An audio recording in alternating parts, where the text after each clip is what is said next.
When I walked into Air Corps Aviation's hangar at Bemidji Airport, I already knew these planes were inside, but to come in the door and see these things right in front of you, it was really impressive.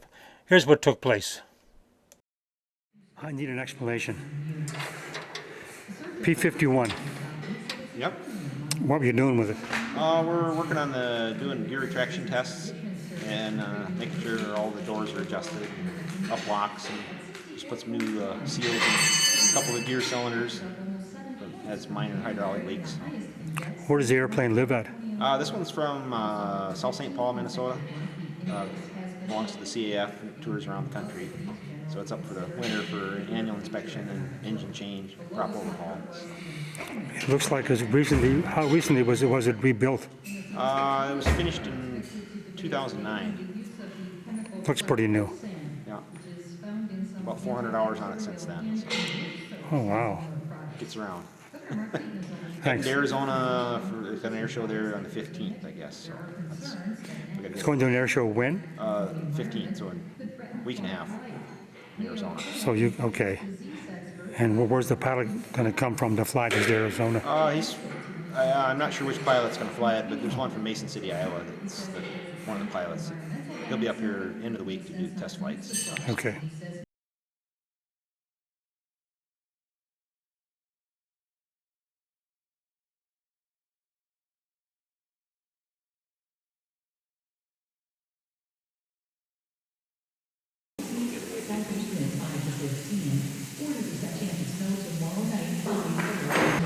For the believers. Hop in, we're going to put you to work. I don't know how good the sound's going to be. Air Corps Aviation is working on this P-51, and I wanted to take a look at the inside, so they put me to work to push a handle, gear up and gear down. It's kind of a funny feeling, like you don't really want to pull the gear up when you're sitting here. You get nervous about the gear actually coming up and you're sitting on the ground, but that's not the case. It's my first time in a P-51, and we'll photograph the various controls the best I can to add to this film. So this is for some of my friends in Florida, in your small airplanes. And eat your heart out, guys. It's kind of fun to be sitting in here and let your mind go with the guys that actually flew this, which is very difficult to do sitting here. Okay. Do a little Yep. video of the fresh engine installation. New engine from Roush Industries. Oh, what'd you put that in here? Yep, that was So that's why it looks so clean? that was last week's project. The props over on a stand over by the wall. Get that fresh overhaul from Maxwell. Where do you get a new engine from for this plane? Well, they haven't built them, of course, since 1945, but there's people have just collected, engines and stored them away. Also, all the engine shops have inventories of used engines and new parts, and some parts they're having to be made new because they just don't exist anymore. So it's not a big problem getting an engine for No, P-51. just wheelbarrow loads of dollars is all. A wheelbarrow full of dollars? Yeah. Can't even imagine what that is for an I engine. think Like, pretty much a base overhaul now is somewhere between $150,000 and $180,000 after you already own the engine. just to overhaul it. Yeah. Holy cow! So your per hour cost is relatively high because usually you can count on about 600 to 800 hours TBO. That's it? Yeah. They're trying to get it to where 1,000 would be reliable, and that's kind of what the program with this engine. What wears out that only allow you to get 600 hours on it? Well, pistons, rings, valves, pretty much top end stuff is the problem. Because it's just so much power? Compression? Well, a lot of it's just, finding an operator that knows how to take care of a piece of equipment. Typical of any piece of equipment, doesn't pertain just to airplanes, but some guys are hot rods and some guys take care with what they're doing. Oh, sure. That plays a big part on. And overheating, the airplane, of course, wasn't made to taxi around on big airports. It was made to start up, warm up, take off, and go. Where today, if you're down south in Florida and you're taxiing around on a big airport, you can overheat it and destroy your engine. So. How do you prevent that? Well, just try to have to plan ahead, you know, when you Okay. go to start your airplane, you gotta be ready to go. You don't just start it and then start folding your maps and filing your flight plan. And Got, okay. you do that first, and then you start up Operator. and move. Operator function then. Yep. And sometimes you don't have a choice, you know, you get stuck behind traffic, you just gotta shut it off, let it cool. Wow, I had no idea that was that temperamental for temperature. Mustang isn't so bad as some of the other, like a P40, they're really bad, you know what I mean, because obviously the engineers designed the radiator to be as small as possible, you know, to make the least amount of drag when you're flying, you know, that was the, you know, that's why the engineers design them, you know, because they want them to go fast, so you reduce your drag, you reduce your cooling capacity, so that's kind of the idea. Okay, now what can I do for you while I'm sitting in here? Well, pump that handle over there. Now, this panel here is an aftermarket panel for radios? Yep, so you've got all your modern breakers, the main breaker for the alternator. We've got a modified system in the airplane. There's emergency fuel, so it's a pressure carburetor basically, or single point fuel injection. So What panel are you talking about now? well, the emergency fuel here. So Oh, okay. if your carburetor, something messes up in it and the engine quits, with that switch you can just turn it on and it shoots raw gas into the supercharger. And so you can actually pull the mixture and shut the engine off like you would normally do, turn that on, and it'll run at cruise power. So if you're cruising along and the engine quits, you can at least get it relit with that to get over an airport and then, you know, dead Right. stick it in or whatever, so. Okay. And there's a pre-oiler for the engine, which they never had originally, so, you know, if it's been sitting a while, you want to get oil up to the top of the engine on the cams and everything, you can turn that switch on and pump oil in the Pumps engine. oil in there. How do you know how long to run it? You just from experience, when you take the valve covers off, you can see, it'll take anywhere from a minute to 3 minutes to get oil to the top of the engine. So if it gets there faster if you run more RPM. So on the engine, you want to start up. So if you don't have a pre-oiler, you just fire it up and you firewall it and you get oil up there quicker, but it wears parts out faster. Okay. So And this panel here? that's a stock original panel. The volt amp gauge originally would have only had an amp gauge, but the volts is kind of more Important. so that's one modification we do, but the rest of the panel is all original. There's one cover missing off of the breakers that are in there, or the red ones are I can't remember the exact term, but you can't pull those breakers, you know, to shut something off other Right. than the one in the center. They added that, so there was a cover. If a breaker would pop, you just push the cover and it would reset all of them basically.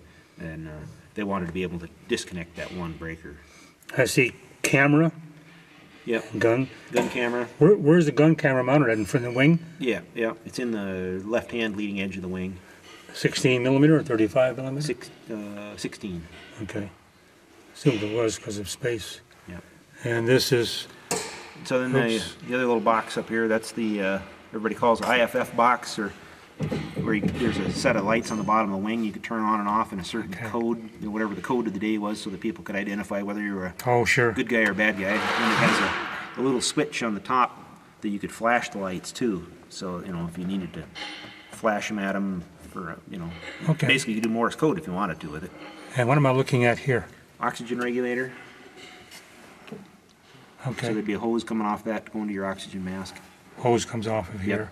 Yep. Okay.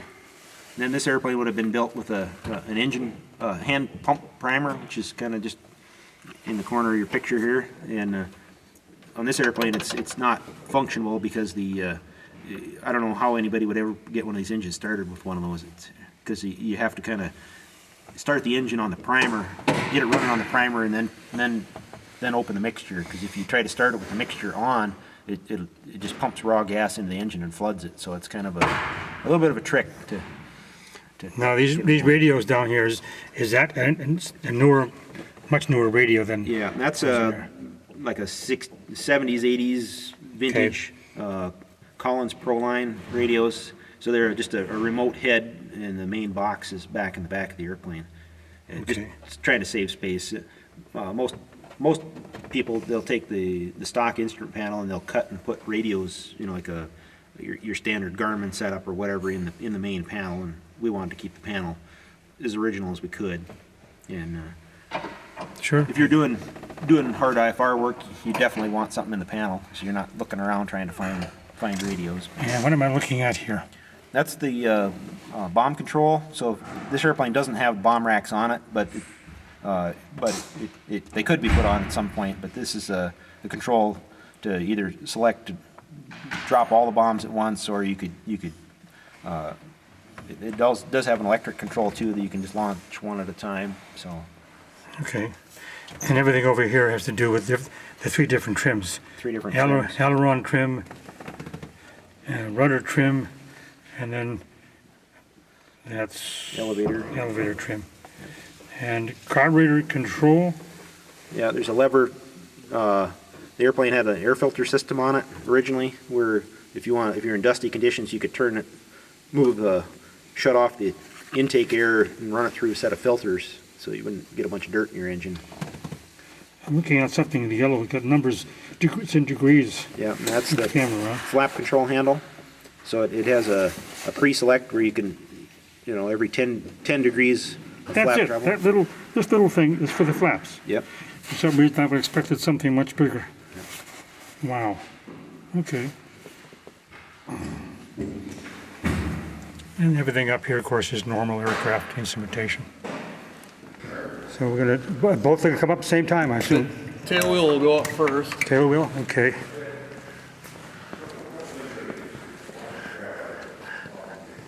I didn't realize it was retractable.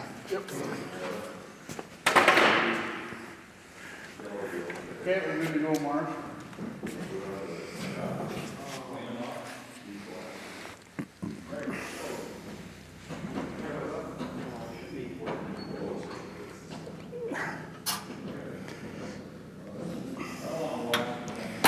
And next, the main gear goes up.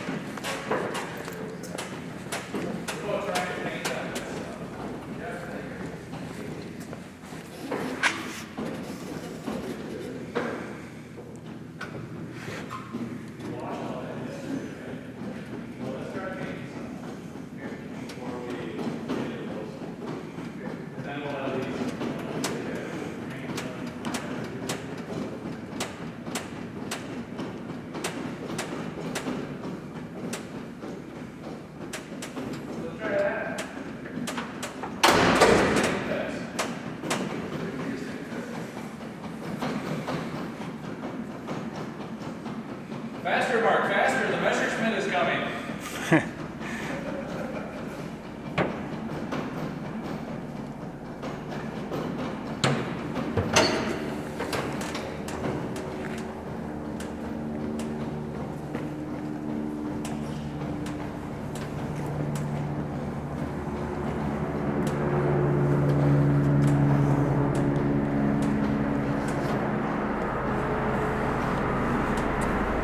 I heard this helicopter coming in, so I went over to the window to get a picture of it.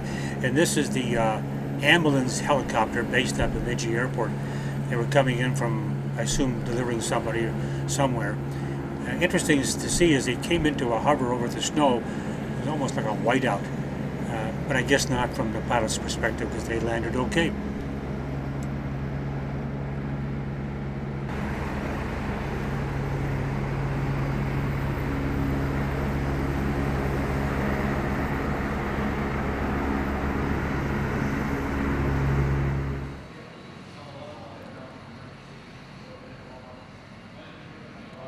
Well, if you're an aviator, there's really something special about looking at a brand new engine and all the new parts. It's exceptionally clean, and you kind of say to yourself, well, it won't be that way after they start flying it.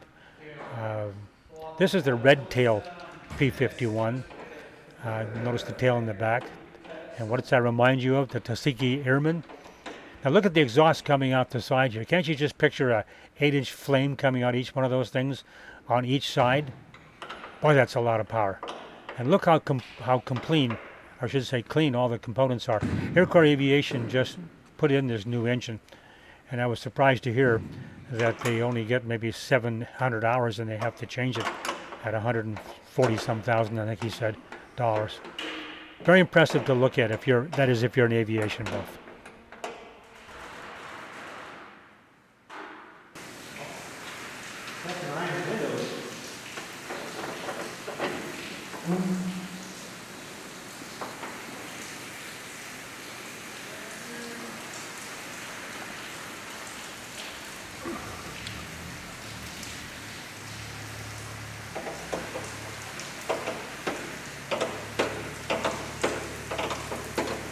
What's the story on Miss K here?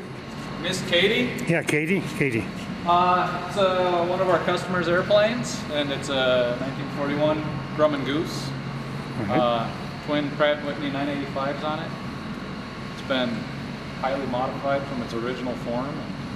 We're doing the annual inspection on it. Boy, the paint job's beautiful.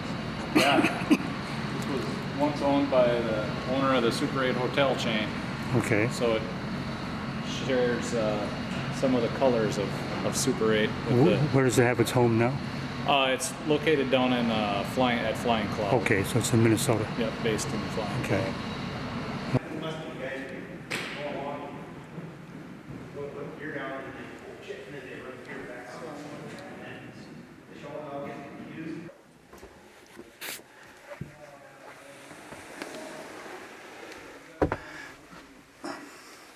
Kind of narrow between the seats.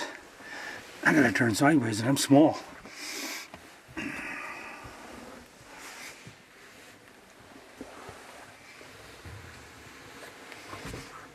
If I don't turn, I get stuck.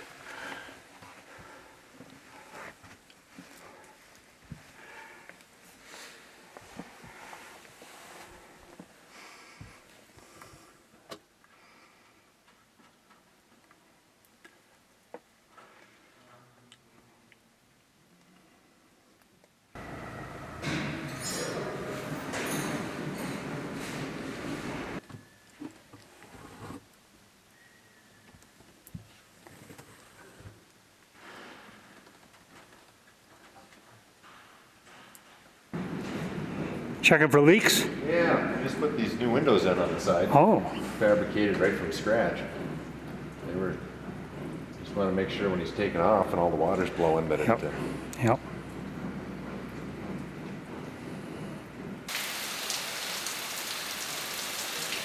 we even molded the windows ourselves. We made that window from scratch. How'd you get the big bump in it? I mean, the bubble. That's a secret. I don't know how they did it. They made it at the other shop. Yeah, they made the bubble and everything. Really quite something. How did they make the bubble? They vacuum formed it. Oh. They got some sheet Lexan and then heated it up to a certain temperature. I'm not sure what that is. And then they made a vacuum box where they just hooked a shop vac up to one end and then made a frame to sandwich in the flat edge Right. and then a large cavity in the middle. And then they just hooked up the shop vac and Sucked her in. sucked her down. Gosh, that's amazing. Do a little more sealing.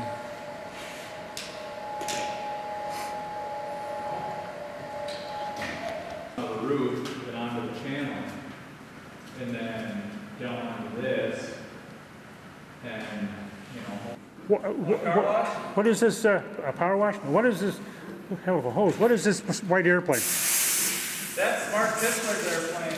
That's a RV-8. It's Mark could tell you all about it. Okay. He's busy running the gear, but it's a experimental home built.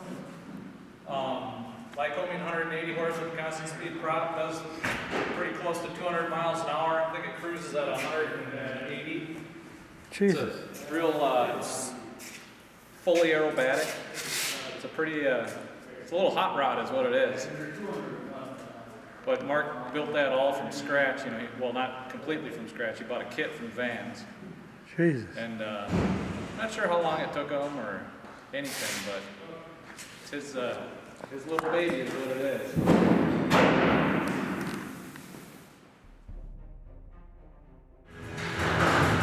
This is March 19th, it's a Sunday, and this is the big day. Doug, the test pilot, will be in. He's flying in from Iowa, or Ohio, I can't remember which one, with a friend in a twin-engine airplane. And he will be taking the airplane out for a test run. He's a very proficient P-51 pilot. And then when he brings it back, guys from Air Corps Aviation will remove the cowling and whatever else to check for any kind of leaks anyplace to make sure there isn't anything. And once that's done, he comes back, he refuels, and then he's off to Iowa or Ohio, one of those places. He said it'd take him about an hour and 15 minutes. I'm not sure where the plane's going to end up for the night.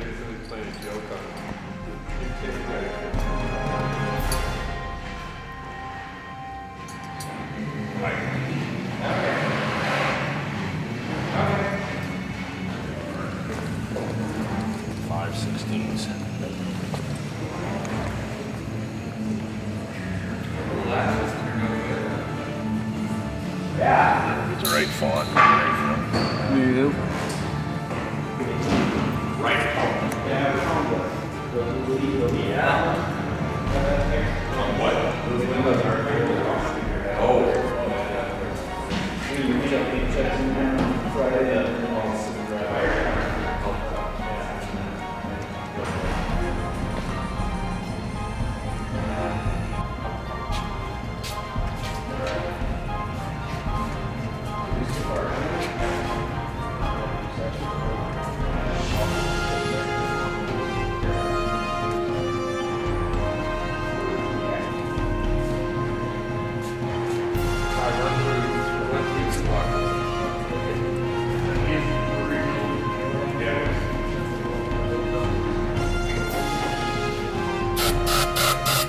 Little ether to get it going. the cardboard let the drain empty.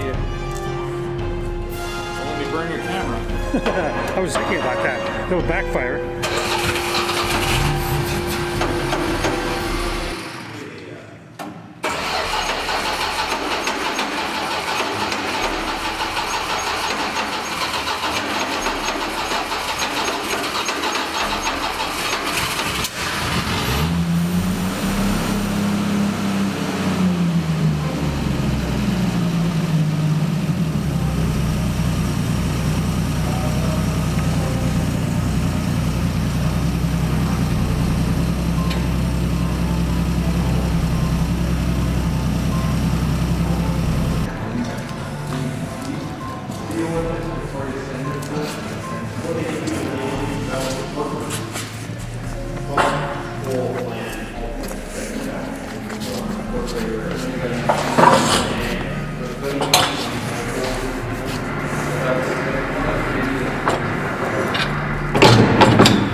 Doug flew the airplane around the Bemidji area for about 15-20 minutes to get the engine hot. He climbed up a ways. I don't know if I forgot to ask him the altitude he went to, but he wanted to put the engine through the hardcore test to make sure there were no leaks before he took it off and headed south for a couple of hours of flying time. When he returned, then everybody gathered around.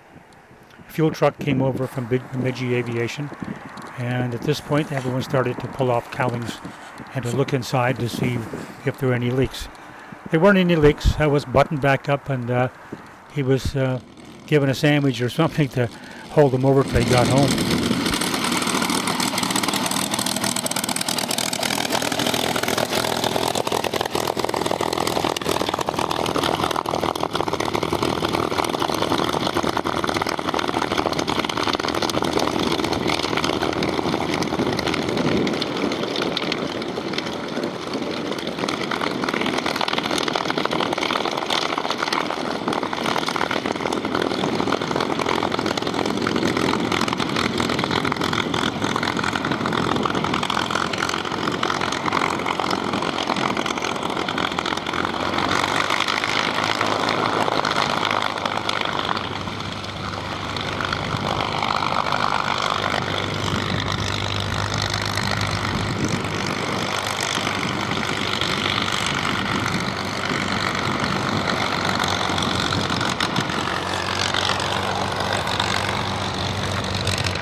We have an 18-minute video.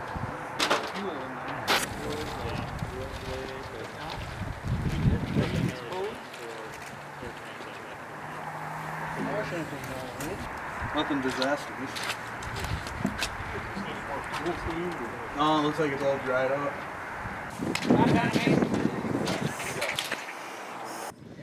Well, Doug flew up in this twin-engine aircraft, and his buddy is now about to take off from Bemidji and head south.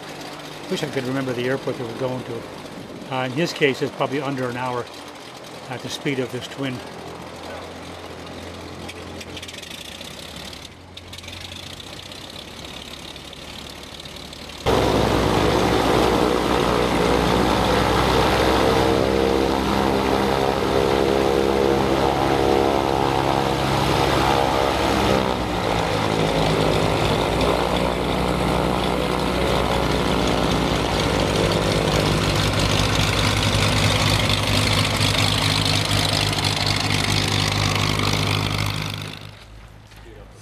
The cowlings are now being put back on the P-51. It's fueled up and it's ready to go. It was a beautiful flyby, but I missed it at the end here. Oh well, maybe some other time. Great Sunday afternoon at the Bemidji Airport.